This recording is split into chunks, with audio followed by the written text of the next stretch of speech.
नमस्कार साथियों। आज की वीडियो में हम बात करेंगे कि जनगणना 2027 यानी कि सेंसस 2027 का जो प्रथम चरण है मकान लिस्टिंग का, उसमें आप सेल्फ इनुमरेशन के थ्रू आप स्वयं को फॉर्म ऑनलाइन घर से कैसे भर सकते हैं। साथियों, वर्तमान जो युग है डिजिटल युग है, तो डिजिटल युग में आप यह कार्य है आसानी से अपने स्वयं के मोबाइल से घर बैठे कर सकते हैं। और एक बार फॉर्म जो है सबमिट होने के बाद आप उसमें किसी प्रकार का परिवर्तन नहीं कर सकते हैं और एक हाउस होल्ड का केवल एक ही फॉर्म सबमिट किया जाएगा। तो आज की वीडियो में मैं आपको स्टेप बाय स्टेप पूरी जानकारी बताऊंगा कि किस प्रकार से आपको जानकारी जो है फिल करनी है, ताकि कोई भी आपसे त्रुटि ना हो और सही सही जानकारी जो है आप सबमिट कर पाएंगे। तो चलिए वीडियो शुरू करते हैं। उसके लिए आपको कोई से भी ब्राउजर ओपन कर लेना है और ब्राउजर ओपन करने के बाद आपको इस तरह से सेंसस सेल्फ इन्यूमरेशन टाइप कर आपको सर्च करना है। सर्च करने के बाद जो पहला वाला ही आपको लिंक मिल जाएगा सेंसस इंडिया एसई यानी कि सेल्फ इन्यूमरेशन पोर्टल, आपको इसके ऊपर क्लिक कर देना है तो आपके सामने ये डैशबोर्ड ओपन हो जाएगा। उसके बाद यहाँ पे स्वगणना की अवधि आपको दिखाई पड़ जाती है, तो किस राज्य में किस दिनांक से ये स्वगणना फॉर्म आप फिल कर सकते हैं यहाँ पे आपको बताया गया है। तो यहाँ से आप अपना स्टेट देख करके जान सकते हैं कि किस दिनांक से किस दिनांक तक आप अपने राज्य में सेल्फ इन्यूमरेशन फॉर्म अपना सबमिट कर पाएंगे। उसके बाद यहाँ पे देखिए कहता है सेल्फ इनुमेरेशन HLO यानी कि house listing operation log in. यहाँ से आपको अपना स्टेट चयन करना है। स्टेट चयन करने के बाद यहाँ पे आपको जो कैप्चा कोड दिखाई पड़ेगा उस कैप्चा कोड को यहाँ पे आपको हूबहू फिल करने के बाद वेरीफाई एंड प्रोसीड पे क्लिक करना है। जैसे ही वेरीफाई पे क्लिक करते हैं तो यहाँ पे कहता है वेलकम, स्वागत है जनगणना 2027 के प्रथम चरण मकान सूचीकरण कार्य चरण के स्वगणना यानी कि SE सेल्फ इन्यूमरेशन पोर्टल में आपका स्वागत है। इस पोर्टल के माध्यम से आप संबंधित मकान सूचीकरण हेतु अपने परिवार से संबंधित जानकारी प्रदान कर सकते हैं। इस प्रक्रिया को पूरा करने में लगभग 15 से 20 मिनट का समय लगेंगे। पुष्टि और सबमिशन के बाद आपको SMS और ईमेल के माध्यम से एक स्वगणना पहचान संख्या प्रदान की जाएगी। और जब जनगणना प्रगणक आपके घर आए तो कृपया अपने परिवार के लिए मकान सूचीकरण कार्य को पूरा करने के लिए उनके साथ यह पहचान संख्या साझा आपको करना है। और विकल्पों को बेहतर समझ के लिए सामान्यतः पूछे जाने वाले प्रश्नों के साथ टूल्स टिप्स भी दिए गए हैं। तो यहाँ से आपको ये इंस्ट्रक्शन पढ़ने के बाद हमें ओके पे क्लिक कर देना है। उसके बाद यहाँ पे कहता है name of the head of the house hold यानी कि यहाँ पे आपको परिवार के मुखिया का नाम फिल कर देना है। यहाँ पे जो नाम फिल करेंगे उसको आपको सही सही फिल करना है, क्योंकि एक बार सबमिट होने के बाद यहाँ पे आप चेंज नहीं कर पाएंगे। उसके बाद यहाँ पे कहता है मोबाइल नंबर, तो यहाँ पे आपको 10 डिजिट का वैलिड मोबाइल नंबर फिल कर देनी है। और यहाँ पे कहता है ईमेल आईडी, यहाँ ऑप्शनल है यानी कि यदि आपके पास ईमेल आईडी उपलब्ध है तो यहाँ पे आप फिल कर सकते हैं, और उपलब्ध नहीं है तो इस फील्ड को आप छोड़ सकते हैं। तो इस तरह से यहाँ पे चाही गई जानकारी आपको फिल करने के बाद आपको वेरीफाई एंड प्रोसीड पे क्लिक करना है। जैसे ही आप वेरीफाई एंड प्रोसीड पे क्लिक करते हैं तो यहाँ पे कहता है success OTP sent to your mobile number यानी कि यहाँ पे जो मोबाइल नंबर आपने मेंशन किया हुआ है उस पर एक 6 डिजिट का OTP चला जाएगा। अब यहाँ से आपको कहता है लैंग्वेज सिलेक्शन, तो यहाँ से आपको अपना लैंग्वेज चयन कर लेना है। चलिए मैंने यहाँ पे हिंदी चयन कर लिया, यहाँ से आपको अपने मन चाह लैंग्वेज चयन कर लेना है। उसके बाद यहाँ पे आपके जो मोबाइल नंबर पर OTP आया हुआ है 6 डिजिट का, उस OTP को यहाँ पे आपको इस तरह से फिल करने के बाद वेरीफाई OTP पे क्लिक कर देना है। जैसे ही आप वेरीफाई OTP पे क्लिक करते हैं तो आपके सामने इस तरह से जानकारी डिस्प्ले हो जाता है। अब यहाँ पे देखिए जो मकान सूचीकरण का कार्य है सेल्फ इन्यूमरेशन, वह हमारा 6 स्टेप में कंप्लीट होगा। पहला स्टेप हमारा है स्थान का विवरण, तो यहाँ पे देखिए पहले से हमने स्टेट चयन कर लिया था, इस नाम से स्टेट पहले से ऑटो फिल है। यहाँ से हमको जिला चयन कर लेना है। जिला चयन करने के बाद यहाँ पे हमें अपने एरिया का पिन कोड फिल कर देना है। और एरिया का पिन कोड फिल करने के बाद यहाँ पे आपको ग्राम नगर या फिर स्थान या फिर लैंडमार्क यहाँ पे फिल कर देना है। हो सकता है कि आप सिटी में रहते हैं तो वहां पे आपको एरिया या फिर लैंडमार्क फिल करना होगा, और यदि आप रूरल क्षेत्र से है ग्रामीण एरिया से है तो यहाँ से आप अपना इस प्रकार से गांव का नाम टाइप करने के बाद यहाँ पे आपको खोजे पे क्लिक कर देना है। जैसे ही आप खोज पे क्लिक करते हैं तो यहाँ पे देखा कहता है कि कृपया ड्रॉप डाउन सुझाव में से एक लोकेशन का चयन कीजिए। जैसे यहाँ पे देखिए हमने यहाँ पे फिल किया हुआ है, तो यहाँ पे आपको एक लोकेशन दिखाई पड़ रहा है, इसमें से एक लोकेशन का आपको चयन करना है। तो चलिए जैसे कि हमने ये वाला लोकेशन चयन कर लिया, उसके बाद हमें ये खोज पे क्लिक कर देना है। जैसे ही हम खोज पे क्लिक करते हैं तो यहाँ पे देखिए हमारे सामने हमारे जो गांव का नक्शा है यहाँ पे हमको दिखाई पड़ जाता है। अब गांव का नक्शा दिखाई पड़ने के बाद यहाँ पे जो हमारा एग्जैक्ट लोकेशन है वहां पे हमको इस यहाँ पे जो लाल दिखाई पड़ रहा है, हम इस लोकेशन को वहां पे हमको स्क्रॉल करके अपने घर के ऊपर फिट कर देना है। इसके लिए चाहे तो आप इसको इस प्रकार से जूम कर सकते हैं। यहाँ से इस प्रकार से आपको जूम कर देनी है। जूम करने में क्या होगा कि आपको ये देखने में आसानी होगी। तो इस तरह से आपको ये लोकेशन को पकड़ करके आपको सेट करना है।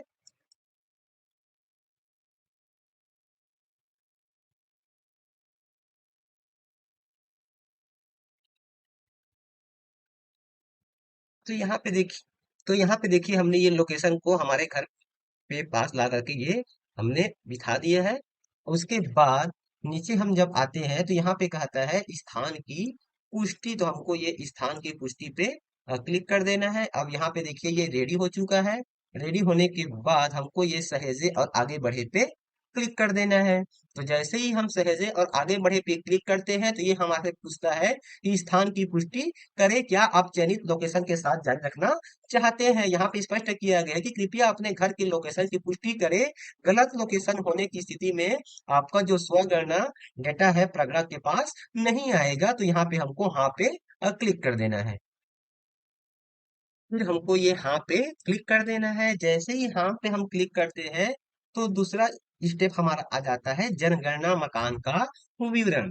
जनगणना मकान एक भवन या भवन का हिस्सा है जिसे सड़क या साझा आंगन या सीढ़ी आदि से अलग मुख्य प्रवेश द्वार होने के कारण एक अलग इकाई के रूप में उपयोग या मान्यता दी जाती है। अब यहाँ पे कहता है कि जनगणना मकान के फर्श में प्रयुक्त प्रमुख सामग्री, यानी कि जो आपके घर का फर्श है उसमें किस सामग्री का उपयोग किया गया है, कि मिट्टी का किया गया है, कि लकड़ी या बांस का, कि पक्की ईंट का, कि पत्थर का, कि सीमेंट का, कि मोज़ेक या फर्श की टाइल या फिर अन्य कोई। तो इसमें से आपको सही जो चीज आपके घर में लगा हुआ है, जो फर्श है आपका, उसका आपको चुनाव कर लेना है। जैसे कि यहाँ पे हमने सीमेंट का चयन कर लिया। उसके बाद अगला जो प्रश्न कहता है कि जनगणना मकान के दीवार में प्रयुक्त प्रमुख सामग्री, यहाँ पे देखिए आपको आई पे आपको ये टूल्स भी दिए गए हैं। इसका मतलब है कि जनगणना मकान के दीवार के निर्माण के लिए प्रयुक्त प्रमुख सामग्री का हमको चयन करना है। यदि दीवार की सामग्री पहचानने योग्य नहीं है तो अन्य कोई कोड दर्ज किया जाना है। तो यहाँ पे देखिए ऑप्शन दिया गया है घास फूस बांस आदि, प्लास्टिक या पॉलीथीन, मिट्टी या कच्ची ईंट, लकड़ी की, पत्थर मसाला गारा के साथ नहीं, पत्थर मसाला गारा के साथ, GI धातु या फिर एस्बेस्टस चादरें, पक्की ईंट, कंक्रीट, अन्य कोई। तो यहाँ पे आपको बताना है कि जो जनगणना मकान की जो दीवार में प्रयुक्त सामग्री क्या है।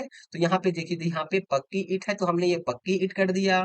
फिर यहाँ पे कहता है कि जनगणना मकान के छत में प्रयुक्त प्रमुख सामग्री, मौसम के संपर्क में आने वाली बाहरी छत के लिए उपयोग की गई सामग्री का चयन करना है, न कि अंदर की छत यानी कि सीलिंग के लिए। यदि पूरे मकान की छत कंक्रीट से बनी है और उस पर अस्थायी निर्माण किया गया है तो छत की सामग्री है वह कंक्रीट ही मानी जाएगी। तो यहाँ पे देखिए ऑप्शन दिया गया है कि घास फूस बांस लकड़ी मिट्टी से बना है, कि प्लास्टिक या पॉलीथीन है, कि हस्त निर्मित टाइल्स है, कि मशीन निर्मित टाइल्स है, कि पक्की ईंट है, कि पत्थर है, कि स्लेट है, कि GI धातु एस्बेस्टस की चादरें है, कि कंक्रीट है, या फिर अन्य कोई है। तो यहाँ पे आपकी जो छत है यदि लेंटर है तो आपको ये कंक्रीट का चयन करना पड़ेगा इस तरह से। फिर यहाँ पे आपको अगला प्रश्न कहता है कि जनगणना मकान की स्थिति क्या है।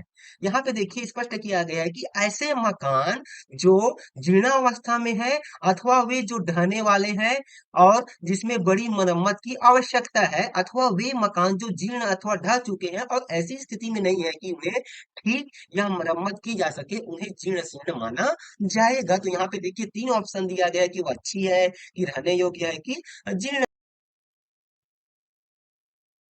तो तीनों ऑप्शन में से जो आपके घर के लिए लागू होगा, आपके जनगणना मकान के लिए, उस पे आपको इस तरह से टिक कर देनी है, उसका आपको चयन कर लेना है। उसके बाद फिर आपको सहेजे और आगे बढ़े पे क्लिक कर देना है। तो यह आपसे कंफर्मेशन मांगता है, तो आपको हाँ पे क्लिक कर देना है। तो हमारा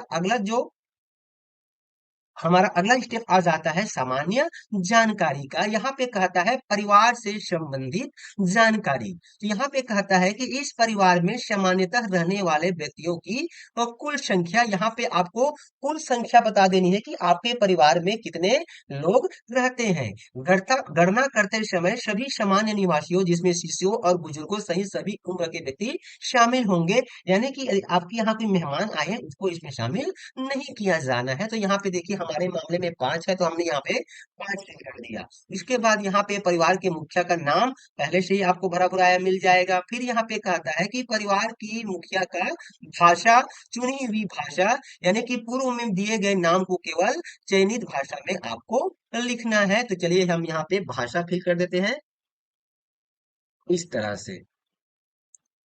उसके बाद यहाँ पे कहता है कि परिवार के मुखिया का लिंग। यहाँ पे जो परिवार के मुखिया का जो आपने नाम दिया हुआ है, उसका आपको लिंग बता देना है कि वह पुरुष है कि स्त्री है कि ट्रांसजेंडर है, इस तरह से। उसके बाद यहाँ पे कहता है यदि अनुसूचित जाति या फिर अनुसूचित जनजाति या अन्य। यहाँ पे अनुसूचित जाति या अनुसूचित जनजाति की सूची देखने के लिए यहाँ पे आपको क्लिक करना है। जैसे ही इसके ऊपर आप क्लिक करते हैं, तो यहाँ पे आपको उसकी लिस्टिंग दिखाई पड़ जाएगी, एसटी और एसटी की लिस्ट छत्तीसगढ़ के लिए। तो यहाँ से आपको मालूम पड़ जाएगी कि कौन सी जाति है, वह कौन से वर्ग में आता है। यहाँ पे देखिए आपको अनुसूचित जाति की सूची दिखाई पड़ रही है। उसके बाद नीचे में आपको अनुसूचित जनजाति की सूची यहाँ पे आपको दी गई है। तो यहाँ से आप पता लगा सकते हैं कि यहाँ पे जो जाति है वह अनुसूचित है कि अनुसूचित जनजाति है। फिर यहाँ पे पूछता है कि मुखिया जो है अजा से है कि अजजा से है कि अन्य से है। तो यहाँ पे मान लीजिए कि देखिए अनुसूचित जाति और अनुसूचित जनजाति की यहाँ पे आपको लिस्ट दी गई है। यदि उनमें से वह जाति नहीं है, तो पी की स्थिति में आपको फिर आपको ये अन्य का चयन करना पड़ेगा इस तरह से। और यदि अजा है तो अजा का चयन करना है, और अजजा है तो अजजा का चयन कर लेना है। उसके बाद कहता है कि इस मकान के स्वामित्व की स्थिति आपको बता देनी है, जैसे कि नियोक्ता द्वारा उपलब्ध कराए गए आवास, जैसे सरकारी क्वार्टर आदि को किराए का आवास माना जाएगा। तो यहाँ पे आपको बता देना है कि वह अपना है कि किराए का, परंतु अन्यत्र अपना मकान, किराए का एवं अपना कोई मकान नहीं, और ये अन्य। तो जो भी आपके लिए लागू होगा आपको इस तरह से चयन कर लेना है। फिर यहाँ पे पूछता है कि रहने योग्य उपलब्ध कमरों की संख्या, उसमें रहने योग्य कितने कमरे हैं, उस कमरे को इस तरह से आपको बता देनी है। फिर कहता है कि इस परिवार में रहने वाले विवाहित दंपतियों की संख्या। यहाँ पे उन दंपतियों की गणना की जा रही है जो सामान्य निवासी है, भले ही पति पत्नी में से कोई एक अस्थायी तौर पर अनुपस्थित है। तो यहाँ पे आपको विवाहित दंपतियों की संख्या बता देनी है कि कितने विवाहित दंपति इस जनगणना मकान में रहते हैं, इस तरह से। उसके बाद आपको सहेजे और आगे बढ़े पे क्लिक कर देना है। उसके बाद यहाँ से फिर से आपसे कंफर्मेशन मांगता है, तो आपको फिर से ओके पे क्लिक कर देना है, यस पे क्लिक कर देना है। तो हमारा अगला स्टेप आ जाता है हमारा फैसिलिटी से संबंधित है, सुविधाएं से संबंधित है। तो यहाँ पे कहता है कि परिवार के लिए सुविधा की उपलब्धता। यहाँ पे कहता है पेयजल का मुख्य स्रोत। यहाँ से आपको बता देना है कि आप नल का पानी का उपचारित स्रोत है कि नल का पानी अनौपचारिक स्रोत है, यानी कि उपचारित यानी कि ट्रीटेड वाला है कि बिना ट्रीट वाला है, कि कुआं से आप पीते हैं कि हैंडपंप का पानी पीते हैं, कि ट्यूबवेल या फिर बोरहोल है कि झरना है कि नदी या नहर है कि टैंक या तालाब झील है कि सील बंद पैकेट या बोतल का पानी का उपयोग करते हैं, या फिर अन्य स्रोत। यानी कि यहाँ पे जितने ऑप्शन दिए गए हैं उसमें ऑप्शन आपका विकल्प नहीं है, तो आपको अन्य स्रोत का चयन करना है। क्योंकि हमारे मामले में ये नल का पानी है और उपचारित स्रोत से हम इसका चयन करते हैं। उसके बाद यहाँ पे कहता है पेयजल स्रोत की उपलब्धता। यहाँ पे पेयजल स्रोत परिसर के पास, जब उपलब्ध स्रोत शहरी क्षेत्रों में परिसर से 100 मीटर की दूरी के अंदर और ग्रामीण क्षेत्रों में 500 मीटर की दूरी के अंदर होगा, तो वह आपके परिसर के अंदर में गिना जाएगा। तो यहाँ पे देखिए परिसर के अंदर, परिसर के निकट या फिर दूर, तो जो भी लागू है आपके मामले में इस तरह से आपको चयन कर लेना है। फिर यहाँ पे कहता है कि प्रकाश का मुख्य स्रोत क्या है। तो यहाँ पे आपको बताना है कि बिजली है कि मिट्टी का तेल है कि सौर ऊर्जा है कि अन्य तेल है कि अन्य है कि प्रकाश रहित है। तो जो भी आपके मामले में लागू होगा आपको उसका चयन कर लेना है। उसके बाद यहाँ पे कहता है शौचालय की अब यहाँ पे देखिए शौचालय की सुलभता का यहाँ पे हाँ के लिए तीन ऑप्शन है और नहीं के लिए एक ऑप्शन है। यदि आप हाँ कहते हैं तो यहाँ पे तीन ऑप्शन दिया है कि केवल परिवार के उपयोग हेतु या अन्य परिवारों के साथ साझे में या फिर सार्वजनिक शौचालय। तो जो भी आपके लिए लागू होगा उसका आपको चयन कर लेना है, और यदि आपके पास शौचालय की सुलभता नहीं है तो आपको नहीं के बाद ये खुले में चयन करना है। उसके बाद यहाँ पे कहता है शौचालय का प्रकार। यहाँ पे आपको बताना है कि फ्लश और फ्लश शौचालय निम्न से जुड़े हैं कि पाइप सीवर पद्धति द्वारा, कि सेप्टिक टैंक द्वारा, की अन्य पद्धति से, या फिर दो गड्ढा वाला शौचालय है कि स्लैब के साथ उन्नत हवादार गड्ढा, या फिर स्लैब के बिना खुला गड्ढा, या फिर एकल गड्ढा शौचालय है स्लैब के साथ उन्नत हवादार गड्ढा, या फिर स्लैब के बिना खुला गड्ढा, या फिर सर्विस शौचालय है जिसमें दो ऑप्शन है कि मानव मल मूत्र व्यक्ति द्वारा हटाया जाता है, या फिर मानव मल मूत्र हटाने के लिए जानवरों का उपयोग किया जाता है, या फिर मानव मल मूत्र हटाने के लिए खुली नालियों का उपयोग किया जाता है। तो जो भी लागू होता है उसका आपको चयन कर लेना है। उसके बाद यहाँ पे कहता है कि गंदे पानी की निकासी किससे जुड़ी है। तो यहाँ पे आपको बताना है कि ढकी नाली से है, कि खुली नाली से है, कि किसी भी नाली से नहीं है। फिर यहाँ पे कहता है कि परिसर के अंदर स्नान की सुविधा की उपलब्धता। यदि कोई परिवार परिसर के भीतर नहाने के लिए बिना छत वाला साझा बाथरूम कक्ष उपयोग करता है तो उसे सुविधा माना जाएगा। जैसे कि हाँ, स्नान गृह है कि छत के बिना आता है या फिर नहीं है, तो जो भी लागू होता है उसका आपको चयन करना है। फिर कहता है कि रसोई घर और एलपीजी या फिर पीएनजी गैस कनेक्शन की उपलब्धता में आपको बता देना है कि इस प्रश्न के दो पहलू हैं। रसोई की उपलब्धता और द्रवीकृत पेट्रोलियम गैस यानी कि एलपीजी या फिर पाइप प्राकृतिक गैस यानी कि पीएनजी की कनेक्शन की उपलब्धता। कृपया अपना उत्तर प्रश्न के अनुसार दर्ज करना है। रसोई घर में खाना पकाते हैं तो किससे पकाते हैं? एलपीजी या फिर पीएनजी गैस कनेक्शन उपलब्ध है, या एलपीजी या फिर पीएनजी गैस कनेक्शन उपलब्ध नहीं है। घर के भीतर खाना पकाते हैं परंतु रसोई घर में नहीं है, तो इसके लिए दो ऑप्शन दिया गया है कि एलपीजी या फिर पीएनजी गैस कनेक्शन उपलब्ध है और एलपीजी पीएनजी गैस कनेक्शन उपलब्ध नहीं है।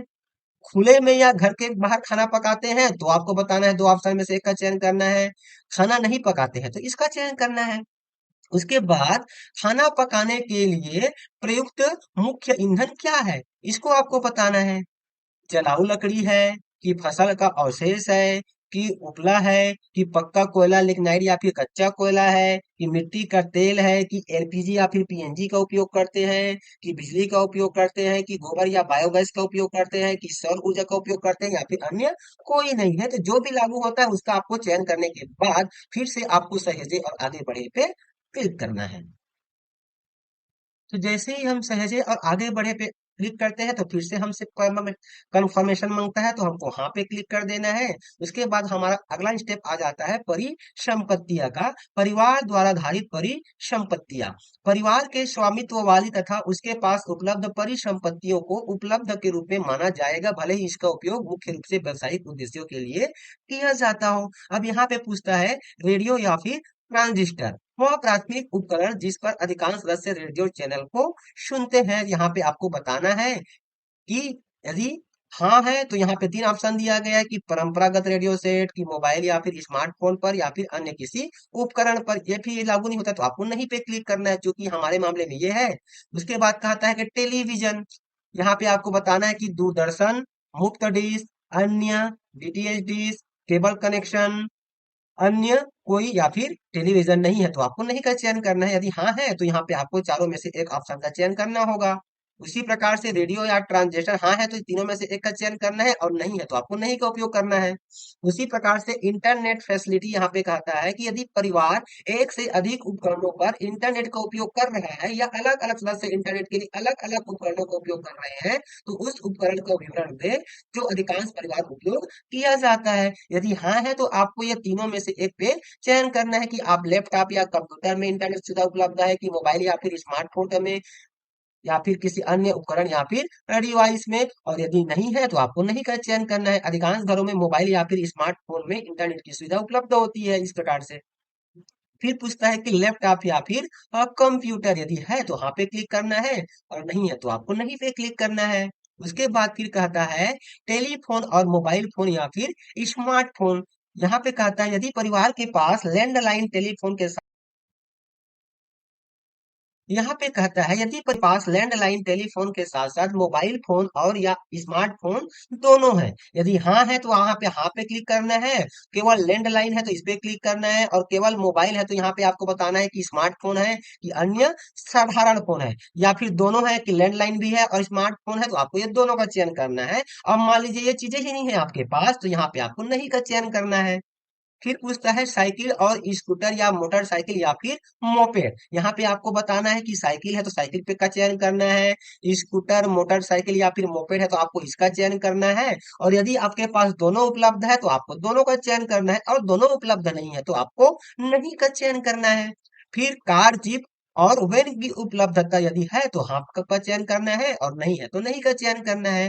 फिर कहता है कि परिवार द्वारा उपभोग किए जाने वाले मुख्य अनाज। यदि परिवार द्वारा एक से अधिक अनाजों का उपभोग किया जाता हो तो मुख्यतः उपभोग किए जाने वाले अनाज या उसके उत्पाद को दर्ज किया जाएगा। यहाँ पे चावल का उपयोग करते हैं तो आपको चावल का चयन करना है, गेहूं के लिए गेहूं का, ज्वार के लिए ज्वार का, बाजरा के लिए बाजरा के लिए, क्या मक्का है तो मक्का के लिए, और कोई अन्य है तो किसी अन्य का आपको चयन करना है, यानी कि जो ऑप्शन उपलब्ध है ऊपर में उसमें से अन्य है तो आपको अन्य का चयन करना है, इस तरह से।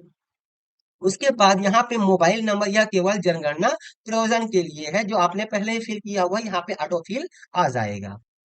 उसके बाद फिर से हमें सहेजे और आगे बढ़े पे क्लिक कर देना है, ये फिर से हमसे कंफर्मेशन मांगेगा तो हमको वहां पे क्लिक कर देना है।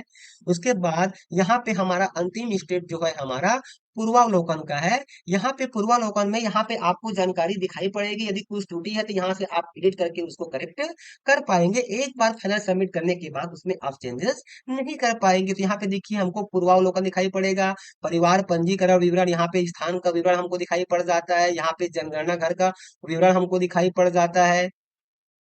फिर यहाँ पे परिवार के मुखिया से संबंधित यहाँ पे हमको विवरण दिखाई पड़ जाता है। फिर यहाँ पे परिसंपत्तियां और सुविधाएं हमको दिखाई पड़ जाता है।